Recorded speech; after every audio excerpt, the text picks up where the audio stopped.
अस्सलाम वालेकुम, welcome to YouTube. मैं अब्दुल कयूम और आप देख रहे हैं एडोबी इलस्ट्रेटर कोर्स की क्लास 17। जैसे कि पिछली क्लास के अंदर मैंने बताया था कि नेक्स्ट क्लास के अंदर हम एक लोगो बनाएंगे और उसको कम्प्लीटली फाइनल टच देंगे। लोगो किसी भी ब्रांड या कंपनी की एक आइडेंटिटी होती है जो कि उसके प्रोडक्ट्स के ऊपर उसकी ब्रांडिंग के लिए इस्तेमाल होता है। लोगो बनाने के लिए डिज़ाइनर को कुछ डिस्क्रिप्शंस दी जाती हैं, कुछ डिटेल्स दी जाती हैं, जिसके मुताबिक उनके ऊपर कंप्लीट वर्क करके वो एक लोगो को डिज़ाइन करता है। अब डिज़ाइन करने के लिए सबसे पहला स्टेप जो आता है वो है एक लोगो को स्केच करना। स्केच यानी कि पेंसिल से पेज के ऊपर अपनी विजुअल्स को, जो भी उसकी थिंकिंग में, जो भी उसकी सोच में आ रहा होता है, उसको एक पेंसिल से एक पेज के ऊपर ड्रा कर लेना। उसके बाद हम उसकी पिक्चर लेते हैं और उसको इलस्ट्रेटर के अंदर इजीली कन्वर्ट कर सकते हैं एक डिजिटल आर्ट के अंदर, यानी कि उसको इलस्ट्रेट करके कंप्लीट एक फाइनल टच दे सकते हैं। तो इसी तरीके से एक सिंपल सा ट्रायंगुलर शेप के अंदर मैंने एक लोगो स्केच किया है पेज के ऊपर। उसके बाद उसकी पिक्चर को मैंने यहाँ इलस्ट्रेटर के अंदर ओपन कर लिया। तो इलस्ट्रेटर के अंदर इस पिक्चर को ओपन करने के बाद यहाँ से आपने इसकी ओपेसिटी को कर देना है 70%, ताकि इसके ऊपर जो हम लाइंस ड्रॉ करेंगे वो हमें शो हो। उसके बाद इसको सिलेक्ट करके ऑब्जेक्ट के अंदर आपने लॉक के अंदर आकर सिलेक्शन को लॉक कर देना है, यानी सिलेक्शन पर क्लिक करेंगे तो ये सिलेक्शन लॉक हो जाएगी, या फिर अगर आप कंट्रोल 2 प्रेस करते हैं कीबोर्ड से तो ये ऑब्जेक्ट हमारा लॉक हो जाएगा और उसके बाद ये मूव नहीं होगा कहीं पर भी। इसके बाद हमने एक ट्राइंगल ड्रा करना है और पेन टूल की मदद से ये एरियाज हमने ट्रेस करने हैं, और ट्रेस करने के बाद इसके अंदर सिंपली कलर्स देंगे तो हमारा लोगो रेडी हो जाएगा।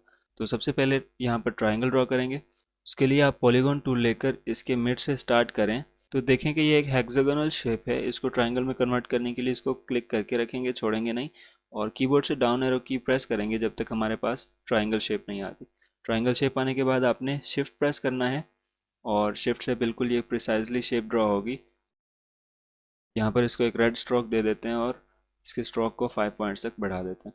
अब यहाँ पर इसको अलाइन करके जहाँ तक हमें ये शेप चाहिए वहाँ पर हम इसको प्रिसाइजली एडजस्ट कर लेंगे। याद रहे कि जब इसको रिसाइज कर रहे होंगे तो हम शिफ्ट प्रेस करके रखेंगे ताकि इसकी शेप ख़राब ना हो।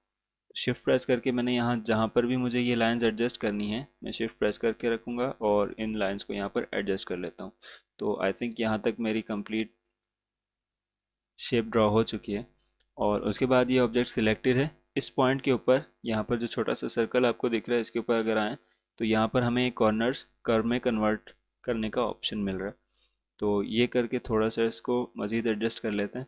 तो यहाँ हमारा ट्राइंगल रेडी है। अब नेक्स्ट हमने इन शेप्स को पेन टूल से ट्रेस करना है।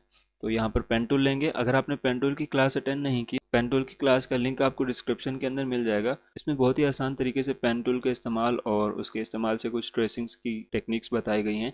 अगर आप वो अटेंड कर लेते हैं तो आज की ये क्लास आपके लिए आसान रहेगी। तो यहाँ पेन टूल लेने के बाद मैं यहाँ पर क्लिक करके सिंपल ड्रैग करके इन शेप्स के मुताबिक यहाँ पर इसको ट्रेस कर लेता हूँ।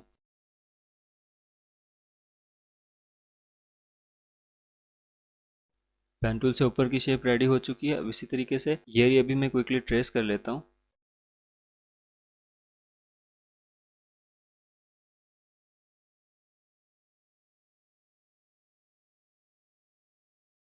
तो यहाँ तक होने के बाद अगर इसके अंदर कोई एडजस्टमेंट हैं तो वो हम डायरेक्ट सिलेक्शन टूल की मदद से इनको कर्व्स में एडजस्टमेंट करनी है। डायरेक्ट सिलेक्शन टूल हमें बिल्कुल इजीली और प्रिसाइजली अपनी सिलेक्शंस को एडजस्ट करने और उनको एडिट करने में हेल्प करता है। यहाँ तक हमारी ये अपर लाइन भी ड्रॉ हो चुकी है। अब हमारी ये लाइन और थोड़े से सर्कल्स रह गए।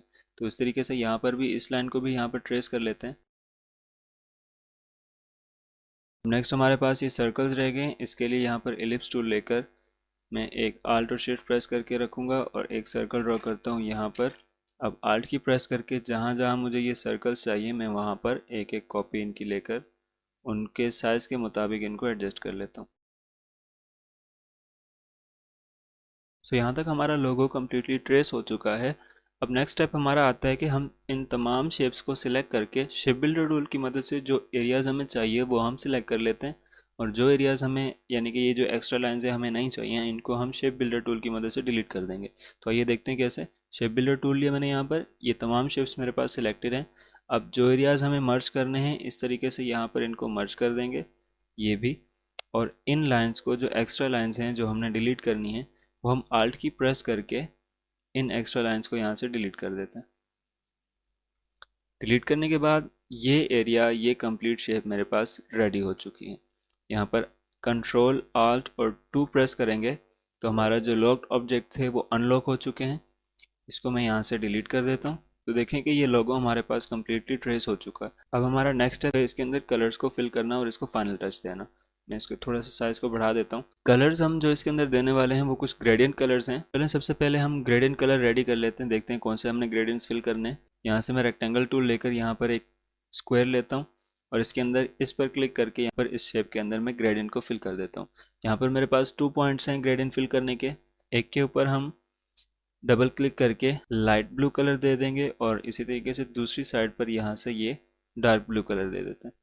तो यहाँ पर एक ब्लू कलर का ग्रेडियंट मेरे पास आता है जो कि हम इस शेप के अंदर यूज़ करने वाले हैं। नेक्स्ट हमने एक और ग्रेडियंट बनाना है, तो आल्ट और शिफ्ट प्रेस करके मैं इसकी एक कॉपी ले लेता हूँ और इस कॉपी के अंदर दोबारा से ग्रेडियंट को थोड़ा एडजस्ट कर देते हैं। यहाँ पर मैं एक और एक्स्ट्रा पॉइंट ले रहा हूँ, थर्ड पॉइंट।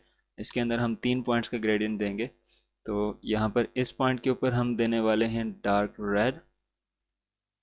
जो हमारा सेकंड पॉइंट है, मिडल पॉइंट, वहाँ पर हम ये लाइट रेड कलर देंगे और लास्ट पॉइंट के अंदर हम ऑरेंज कलर फिल करते हैं। तो ये हमारा एक shaded red to orange colour हमें मिल रहा है। अब यहाँ पर मैं सबसे पहले तमाम शेप्स को सिलेक्ट करके आई ड्रॉपर टूल लेकर कोई भी एक कलर फिल कर लेता हूँ इनके अंदर। तो यहाँ पर देखेंगे तमाम शेप्स में वही एक ही कलर, एक ही ग्रेडियंट फिल हो चुका है, लेकिन हमने यहाँ पर जो एक्स्ट्रा शेप्स ड्रॉ की थी उनके अंदर हमें ये ऑरेंज ग्रेडियंट चाहिए। तो शिफ्ट प्रेस करके मैंने इन दोनों शेप्स को सिलेक्ट किया। सिलेक्ट करने के बाद आई ड्रॉपर टूल लेंगे और इसके ऊपर एक बार क्लिक करेंगे तो यहाँ पर वही ग्रेडियंट इसके अंदर अप्लाइड मिल जाएगा। अब इसी तरीके से इन शेप्स के अंदर भी हमें ग्रेडियंट चाहिए, तो यहाँ पर इन तमाम शेप्स को सिलेक्ट करके सिमिलरली आई ड्रॉपर टूल से एक बार क्लिक करेंगे इस पर, तो यहाँ पर इसके अंदर भी वही कलर हमें मिल जाएगा। अब यहाँ तमाम शेप्स को सिलेक्ट करके मैं इनके स्ट्रोक को ख़त्म कर देता हूँ। सो हमारा लोगो ऑलमोस्ट रेडी है। थोड़ी सी एडजस्टमेंट्स की ज़रूरत है। अब वो एडजस्टमेंट है इन ग्रेडियंट्स की डायरेक्शन को थोड़ा एडजस्ट करना। तो एक एक शेप को सिलेक्ट करके उनके ग्रेडियंट्स को एडजस्ट कर लेते हैं। यहाँ मैंने इस शेप को सिलेक्ट किया, यहाँ पर कीबोर्ड से जी प्रेस करते हैं तो ये ग्रेडियंट टूल हमारा सिलेक्ट हो जाता है। फिल को इनेबल कर लेते हैं और यहाँ से ड्रैग करके डार्क और लाइट को हम इस तरीके से एडजस्ट कर लेंगे ताकि हमें एक पॉप इफेक्ट नज़र आए कि हमारी ये शेप्स उठी हुई हैं और बैक पे हमारा एक ट्राइंगल है। यहाँ पर इस ब्लू कलर को भी इसी तरीके से शेड दे देते हैं इस तरफ और इसका डार्क साइड हम अपने ऑरेंज शेप के नीचे रख लेते हैं। थोड़ा सा इनके अंदर भी एडजस्टमेंट्स कर लेते हैं, सिमिलरली इस शेप के अंदर भी।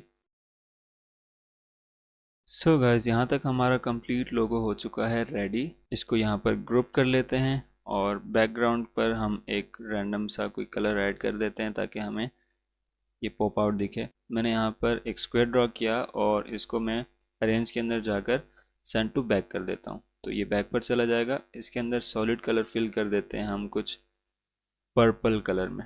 ये फिल करने के बाद इसको कर देते हैं अलाइन एंड हमारा लोगो यहाँ पर रेडी है। सो होप आपको ये क्लास इजीली समझ में आई होगी। अगर आपको इस लोगो का स्केच चाहिए प्रैक्टिस करने के लिए तो लिंक आपको डिस्क्रिप्शन के अंदर मिल जाएगा, वहाँ जाकर आप वो स्केच डाउनलोड कर लें और उस पर प्रैक्टिस कर लें। वीडियो पसंद आई हो तो लाइक कीजिएगा, चैनल को सब्सक्राइब कर दें ताकि मेरी अपकमिंग क्लासेस आप तक सबसे पहले पहुँचें। तो मिलते हैं नेक्स्ट वीडियो में एक नए लेसन के साथ। अपना ख्याल रखिएगा। अल्लाह हाफिज़।